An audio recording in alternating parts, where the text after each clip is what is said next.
नाम सुरजीत कुमार। आज हम चर्चा करेंगे ऐतिहासिक पृष्ठभूमि पर यानी हिस्टोरिकल बैकग्राउंड। भारत में ब्रिटिश 1600 ईस्वी में ईस्ट इंडिया कंपनी के रूप में व्यापार करने आए। महारानी एलिजाबेथ प्रथम के चार्टर द्वारा उन्हें भारत में व्यापार करने के विस्तृत अधिकार प्राप्त थे। कंपनी जिसके कार्य अभी तक सिर्फ व्यापारिक कार्यों तक ही सीमित थे, न 1765 में बंगाल, बिहार, उड़ीसा के दीवानी अर्थात स्वराज एवं दीवानी न्याय के अधिकार प्राप्त कर लिए। इसके तहत भारत में उसके क्षेत्रीय शक्ति बनने की प्रक्रिया प्रारंभ हुई। 1858 में सिपाही विद्रोह के परिणाम स्वरूप ब्रिटिश ताज क्राउन ने भारत के शासन का उत्तरदायित्व प्रत्यक्षता से अपने हाथों में ले लिया था। अगर 1858 सिपाही विद्रोह की बात करें या बहुत ज़्यादा पूछा जाता है तो 1857 का विद्रोह और यह ईस्ट इंडिया कंपनी के खिलाफ पहला संगठित आंदोलन कहलाया। 10 मई 1857 से हुआ था।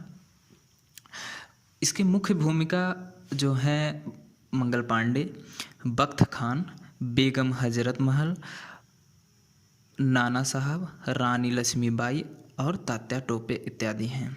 विद्रोह का कारण यह था कि लॉर्ड डलहौजी की राज्य हड़प नीति, लॉर्ड वेलजली की सहायक संधि और सैनिकों को चर्बी युक्त कारतूस का उपयोग करने पर बाध्य करना था। यह विद्रोह प्रथम भारतीय स्वतंत्रता संग्राम सिपाही विद्रोह और भारतीय विद्रोह के नाम से भी जाना जाता है, जिसका स्थान मेरठ था। इसके बाद यह शासन 15 अगस्त 1947 में भारत की स्वतंत्रता प्राप्ति तक अनवरत जारी रहा। स्वतंत्रता मिलने के साथ ही भारत में एक संविधान की आवश्यकता महसूस हुई। 1934 में एम.एन. राय भारत में साम्यवाद आंदोलन के प्रेरणा के दिए गए सुझाव को अमल में लाने के उद्देश्य से 1946 में एक संविधान सभा का गठन किया। 26 जनवरी 1950 को संविधान अस्तित्व में आया। यद्यपि संविधान और राज्य व्यवस्था की अनेक विशेषताएं ब्रिटिश शासन से ग्रहण की गई थी, तथापि ब्रिटिश शासन में कुछ घटनाएं ऐसी थीं जिनके कारण ब्रिटिश शासन भारत में सरकार और प्रशासन की विधिक रूपरेखा निर्मित की गई। इस घटनाओं ने हमारे संविधान और राजतंत्र पर गहरा प्रभाव छोड़ा। इन घटनाओं के क्रमवार ब्यौरा निम्न अनुसार हैं। जैसे कि सबसे पहले कंपनी का शासन 1773 से 1858 तक चला था, जिसमें पहला एक्ट 1773 का रेगुलेटिंग एक्ट था। इस रेगुलेटिंग एक्ट में अधिनियम का अत्यधिक संवैधानिक महत्व था। भारत में ईस्ट इंडिया कंपनी के कार्य को नियमित और नियंत्रित करने की दिशा में ब्रिटिश सरकार द्वारा उठाया गया यह पहला कदम था।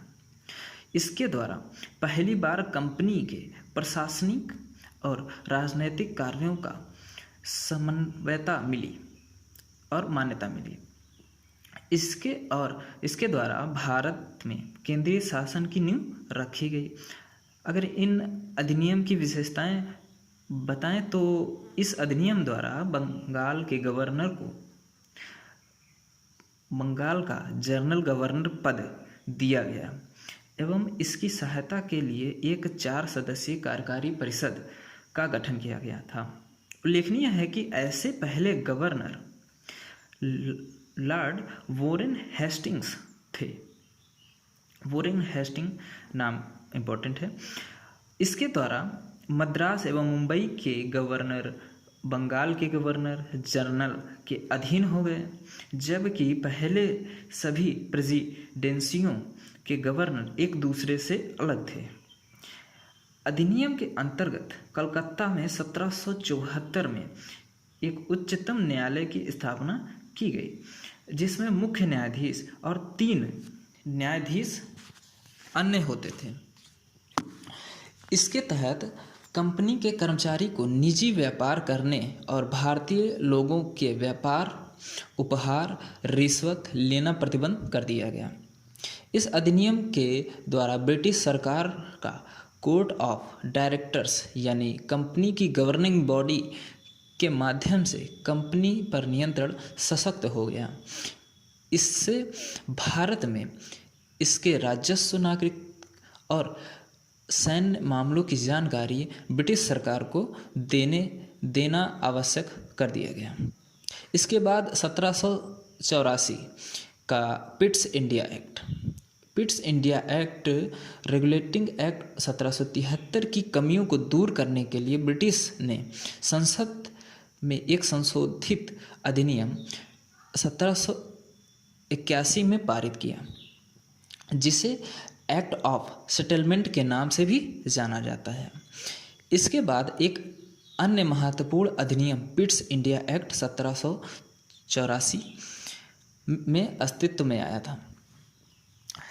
अगर पिट्स इंडिया एक्ट अधिनियम की विशेषता देखें तो इस कंपनी के राजनैतिक और वाणिज्य कार्य को पृथक